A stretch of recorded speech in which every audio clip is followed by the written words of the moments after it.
Yan, hi guys. So, nandito tayo ngayon sa ating incubator, no? So, magandang hapon pala. Hapon na. Madilim na sa labas, no? So, nandito tayo ngayon sa ating incubator at maglagay tayo ng i-incubate na naman, no? So, nakaipon na tayo ng itlog guys na nasa 196. So 196. So yan na naman yung ating isasalang sa incubator dun sa ating seater. Yan dyan. So ito yun. Yan. Tapos puno na yon, 88 pieces. Dito naman sa pangalawang tray. Yan. So ilalagay dyan. So yan guys, nalagay na natin, no? At mayroon pang sobra dun, nasa 30 plus. So ito puno na, tapos ito puno na. Meron pa naman tayong bakante dito. So ilalagay lang natin dito. Ating buksan yung incubator guys, at ipasok natin yung dalawang tray. So ito guys. So yan, naka 45 degrees yan. So ang gagawin mo is dito, hindi makita yung switch nya, ima-manual mo, down, manual. Tapos yung switch na isa, down mo. So yan, dina-down ko yung isa guys na switch para maging pantay yan. Yan. Nagsiswing siya guys, no? Yan, ipapantay natin yan para hindi tayo mahirapan maglagay ng tray. Ito, ilagay natin yan dyan sa mga bakante. So stop natin. Okay.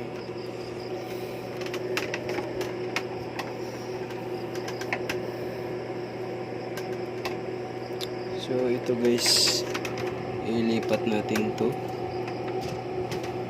sa taas. So magantay lang din tayo dito, yung dito sa loob ng 7 days para ilipat dito sa hatcher. So ilipat natin yan dito sa taas. Yan, para matandaan natin na ito yung lilipat dun sa hatcher. Tapos meron pang isa, lagay natin yan dun sa taas. So yun guys, nalagay na natin yung dalawang tray na after 14 days ililipat na natin dito sa kabila. Ito yung hatcher. Yan, dito na mapipisa yung mga itlog. So, yung meron tayong tatlong bakante, no? Yung isa may manok. Ayan, ito guys. So, ito yung may mga similya. So, pwede natin to dito na muna. So, lagyan natin yan kasi may sobra pa sa dalawang tray. Nasa 30 plus. So, ilipat natin itong dalawang tray dito. Yan, silipat muna natin guys. So yan guys, nalipat na natin yung dalawang tray, no? So bali apat na yan sa dalawa, tatlong, apat, no? So ito yung dalawa sa taas, ito yung ililipat natin. Ito tsaka ito lipat natin dito after 14 days. Tapos itong pangalawa, magantay naman tayo ng 7 days, 7 to 8 days para ikanding natin. At i-check natin kung ilang piraso yung fertile at saka yung walang similya, no? So yung mga walang similya guys ay yun yung kukunin natin at hindi natin ipagpatuloy ng pagpapisa kasi wala yung similya. So inayos lang natin kasi hindi na-plus yung tray.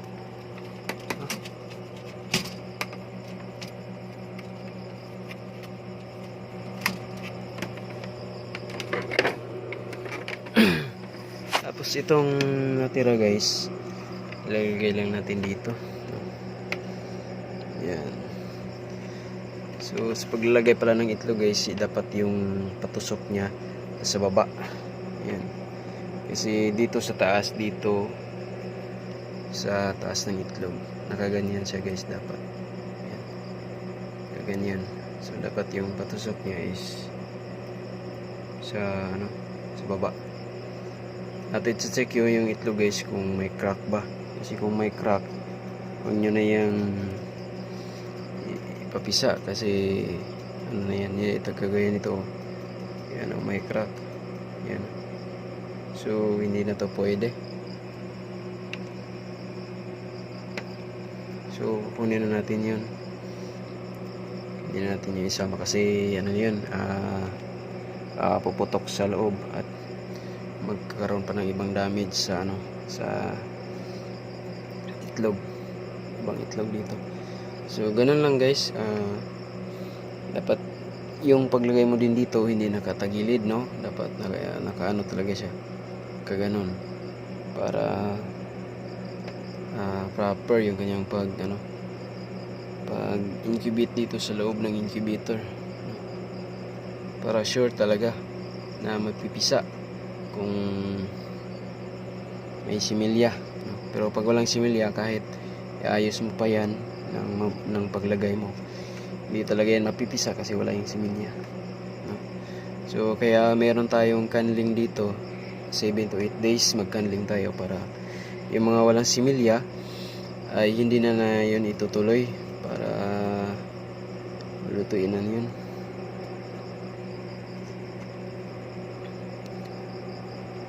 So ito yung paglagay ng aking itlog pugo dito guys. Ganyan lang. Hindi ko na pinatay yung incubator kasi madilim. Hindi tayo makakita. Ayan. So ilalagay natin to dito para masama lahat. So meron pa namang bakante guys na tree dito, doon, banda doon. Pero lang, ito lang muna, yun, konti na lang, itong piraso na lang. So dito natin yan ilagay para masama to dun sa nauna dun sa taas, yung pangalawang tray. So bali guys, naipon ko to 8 days. 8 days ko inipon to yung 190, no? Kasi konti lang naman yung breeder natin at yung iba hindi.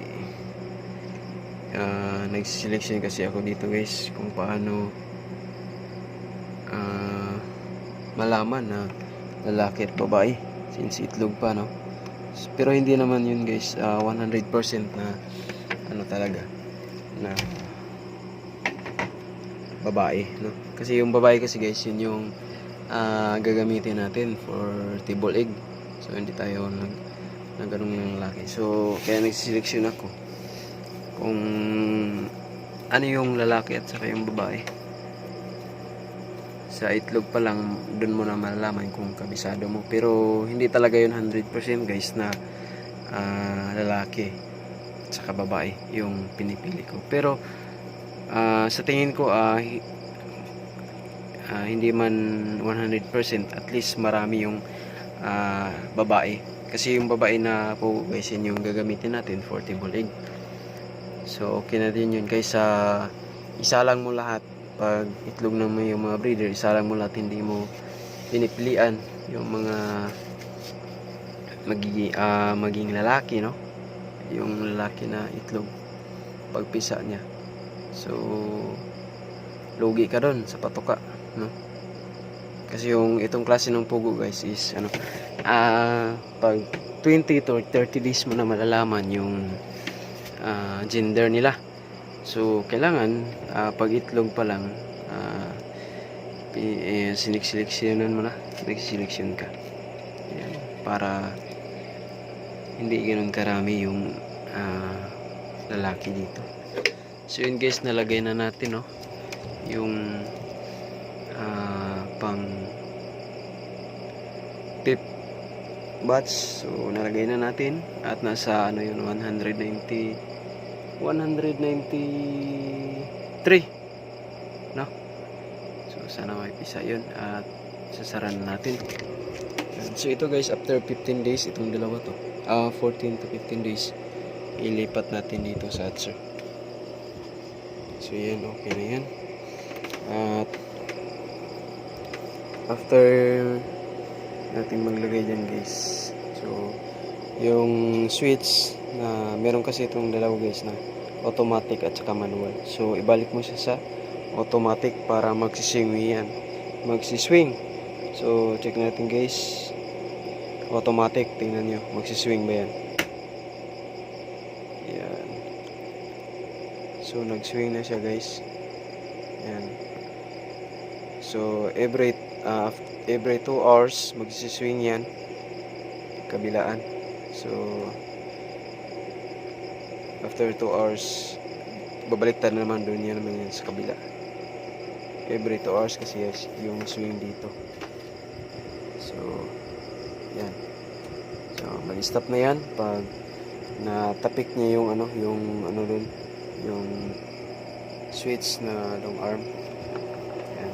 So yun lang guys, at yan din yung ating. So ito yung mga natira doon sa sa third batch na napisa. Ayan. Meron nandun at nasa 160 ata pieces. Ayan. So yun lang guys. Happy farming. Bye bye.